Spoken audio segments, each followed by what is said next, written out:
Hello and welcome to a new episode of the Tabletop Universe. Today we will be going into the Dawn of Worlds settings I mentioned earlier, and we will be explaining the beginning of the game, the beginning of this world, and the gods that inhabited and made this world. Um, I appreciate everyone who viewed last episode and the subscribers. Continue on. So, A New Age in a Broken World. This is a title we decided to as a group. This is eventually the doc that I want to publish or make a book. Um, I'm probably going to convert it into like a homebrewery, like D&D style book. But this is just the rough draft I have now. And this is by no means complete. Um, we still have a lot to add to it, but this is what we have. So you can see I have the link for the Discord server this was made on. It was made from a bunch of friends, so take that with a grain of salt. We use Dawn of Worlds. I like that. It's if you don't know what Dawn of Worlds is, it's a free collaborative world building game where there's no win or lose, but your goal is to just have fun and create a world that can be used in for D&D settings, for RPG systems, for any novel or book, just a wide variety of things. And I can say I had lots of fun playing this game. So this is the order that we took turns in. JTF Herman, also known as Apollyon, um, the god of destruction, and later Triton, the god of the ocean and earthquakes, more of like a Poseidon-based god. The Hype Master returns. Thaumiel, Apollyon's brother, another tinker of evil contraptions, and lives beneath the world. The Salt Robot, Laskin, which was a uh, magic-based god that created some interesting races later on, and really a neat character. Star Lament Poke, Falgver. This was I think he's described as a dragon later on, but is a balance of nature and the forces within nature. So that was an interesting one. Rex V. Ifraelin, uh, another god of fire, rock, and destruction. Wow, see a pattern here. Um, Sir Moose played Mars, an adventurer, a wayfinder, seeker of paths. Edge Khan played Diablo, which was a volcano rock destruction god. Again. Axis the Awesome played the Obelisk, an obelisk of utter destruction. Yay. Fourth god of destruction. Thanos, AI Druid. This is what I played. Um, it was flavored as a AI from the last age, which we'll get talking about, and then he kind of transformed into a druid now. So the thing we chose with this world is a steampunk. The world was previously a steampunk based and technology advanced, but then an event happened, and we don't quite the gods don't quite remember and have trouble remembering this period, but they can recall distant, like past memories of it.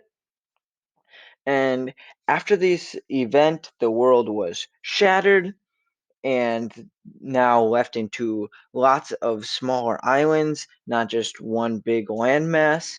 And it was really fun to see all the gods claim and stake out the territory as their own and develop that.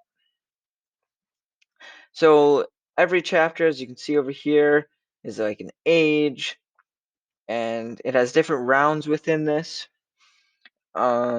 We never did get to age 3, which is kind of unfortunate, but I'm glad it didn't go because it was really starting to slow down, and we weren't really into it at that point, so we decided to call it off, and that was a good decision. Each event will give a rough year to date. I have not done that whatsoever. I should probably get working on that. Age 1 is close to 500 years, approximately. Age 2 is 100 years. Age 3 is anywhere from a couple months to a year to, I would say, about 5 years, as that's like wars and stuff. Yeah, that's more for me planning out the different races, or well, not the different races, the different time periods. That's just wording. Um, Again, whatever you stated.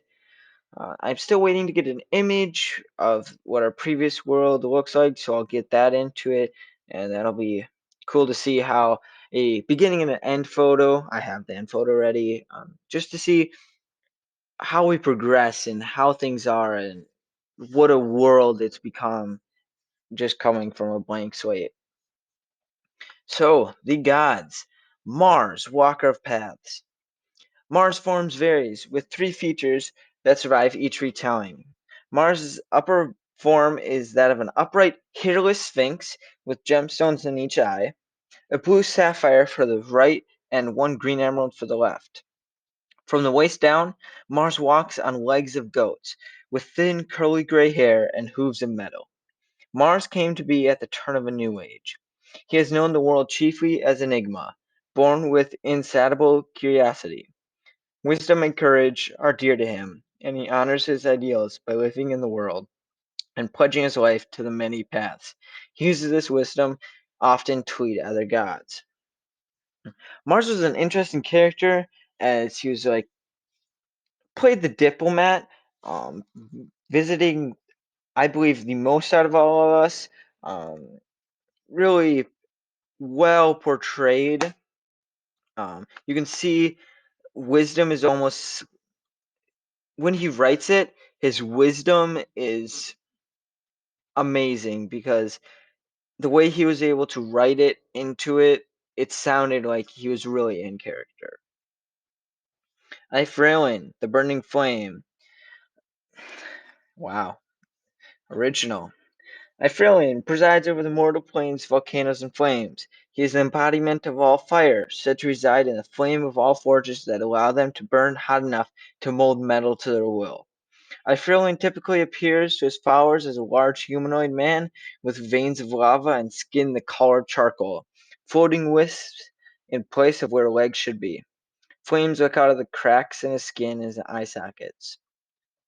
Um, this is what a picture of him, just reference photo, and I do believe I might have edited this.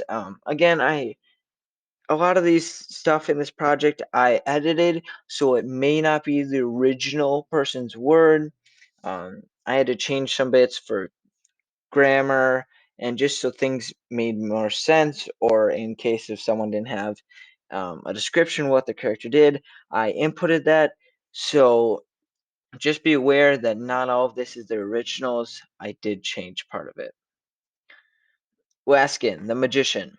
Laskin typically takes the form of a humanoid-shaped collection of stardust and light, wearing nice clothes that blend into the area and time he appears in. He always has a long staff with a bright crystal at the end, though this too changes depending on his setting. His eyes are like galaxies that shift and move. He seeks to find and fill the world with magic, unfettered and free to do with it as they please. He sees magic as an art form and only steps in when others attempt to corrupt the magic of the world.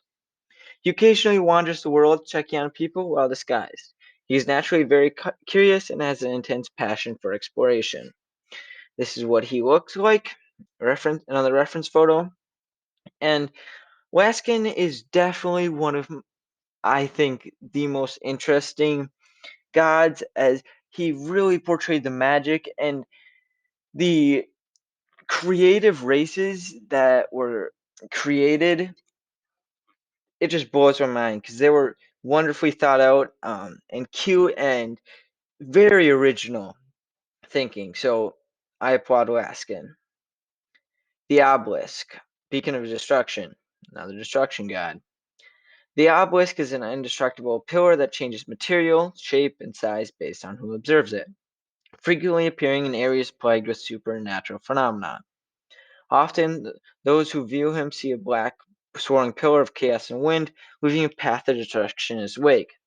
Um, this is true as the Great Storm was created by the obelisk, led to more interesting war bits than I thought were possible, and really led to probably me creating this as seeing the Isles of the Skies were created by the obelisk, and that campaign really pushed me to make this. AI Druid, this is mine. The nature god AI takes the shape of a humanoid mech. This is from previously. When angered, he transforms into a bigger, tougher mech. Think Iron Man turns into Hulkbuster. He often visits the genius creators and inventors of robots and mechs. That was his form in the beginning of the age, and here's his after. So now that technology is destroyed, he assumes the form of a warforged with wood and vines. He lives in his secluded domain made from his own creation, but will help other gods in need. Out with the old, in with the new. With technology gone, AI has changed to druid. He's gone to a nature god, creating forests and grasslands, anything nature. He now mostly stays secluded in his forest where he cares for all creatures and plants. So during in the mid, I would say about the middle, um, I changed as I really didn't feel that his previous steampunk technology was working with what I was doing. So I ended up adopting like this form you see here as my primary form, and I really liked how that turned out. Apollyon, the heart of chaos. Not the chaos god. Apollyon is the creator of chaos and evil. He has made people start wars, kill each other, and wiggles hate into everyone's lives. He can be seen as evil and chaos. When he's close to you, you can feel a chill in the air, and criminal activities ran rampant. He gets more and more powerful when chaos is close. He can turn darkness into brutal force. He is thought of as a psychopath. I just want to feel suffering, fear, and pain. It makes me stronger. Maybe jump in a village in World A, kill a few people, start a war, move on to another world, start some fires, and send everyone in terror, then on to another, where I manipulate a dictator or a crime world for a while and start chaos. I live with chaos. I feed with chaos. I am chaos. More reference photo, and this was really added a very lot to this world. Very lot. Excuse my grammar. It added a lot to the world as he created the primary force of evil and dark avatars. It was really interesting to see how everyone dealt with it, and you'll have to see later on how he changed to Triton. Thaumiel, the Relic Keeper, patron of scientists and atoners. Thaumiel is an old deity, they say, one from the time before the Shattering. She appears rarely, often haunting the halls of the old empire. The logs and remnants say her clergy was one of the most powerful during the days of the old, a goddess of technology and science, in an empire of technology and science. But hers was not a domain of temperance, nor patience. Even after her efforts pushed the old world science to the brink of disaster and then beyond, her science marches on. Now she and her followers seek to before and continue their calamitous research into the unknown. They call me mad. Mad. One day they'll see. They'll all see. And I'll make them understand. Thaumiel was a brother of Apollyon and was more of again, a dark god, but mysterious, where they wanted to rebuild the previous world and return it to its former glory. And this is another case where it was really neat to see how their in character descriptions really matched that of the god they were portraying. Diablo, the god of the underworld. Diablo takes the form of a rock cracked with lava. If you get rid of the rock, he is pure lava. He rules over the souls that die and go into the burning place, aka hell. They say he falls into a deep sorrow and haven't died in some time. His realm is that of brimstone and flames, but he is not referred to as a devil, but as a gatekeeper. Oop. To keep the harmful souls at bay, they say he carries souls within his own. That's why he's referred to as the gatekeeper god by some. He has been renewed and come to change the world from the shattering, which lent him much power. This is a nice drawing that was actually created by Edge himself. So good job there. He was portrayed as not so much of a fire and rock god and destruction, but an interesting change to a more afterlife guiding the soul sort of way. Almost like Hades from Greek mythology. Falgver, the light of order. Falgver serves as a stabilizing force, a source of stability to those who seek it. They've brought order to chaotic times and places through direct intervention or through the act of a champion. Those who seek to uphold order for good, to serve as a light of order to those who can seek it, can find Falgver in the corner. They've been depicted either as a shining mass of light or as a brilliant dragon. They seek to ensure the safety and prosperity of life through well-established order. Falgver god, was a dragon-like deity and thus created dragons, a very prominent and important race within this Dawn of Worlds setting. I believe they were the first race, and they're probably the biggest at this point. That may change to progress storylines and make it more, I guess, playable friendly. But yeah, it was interesting to see all the interactions of the dragons and the gods. Triton, god of the sea and earth.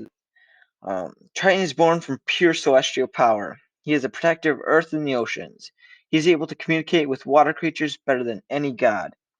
He can't go into that divine form unless he's in top limit of anger.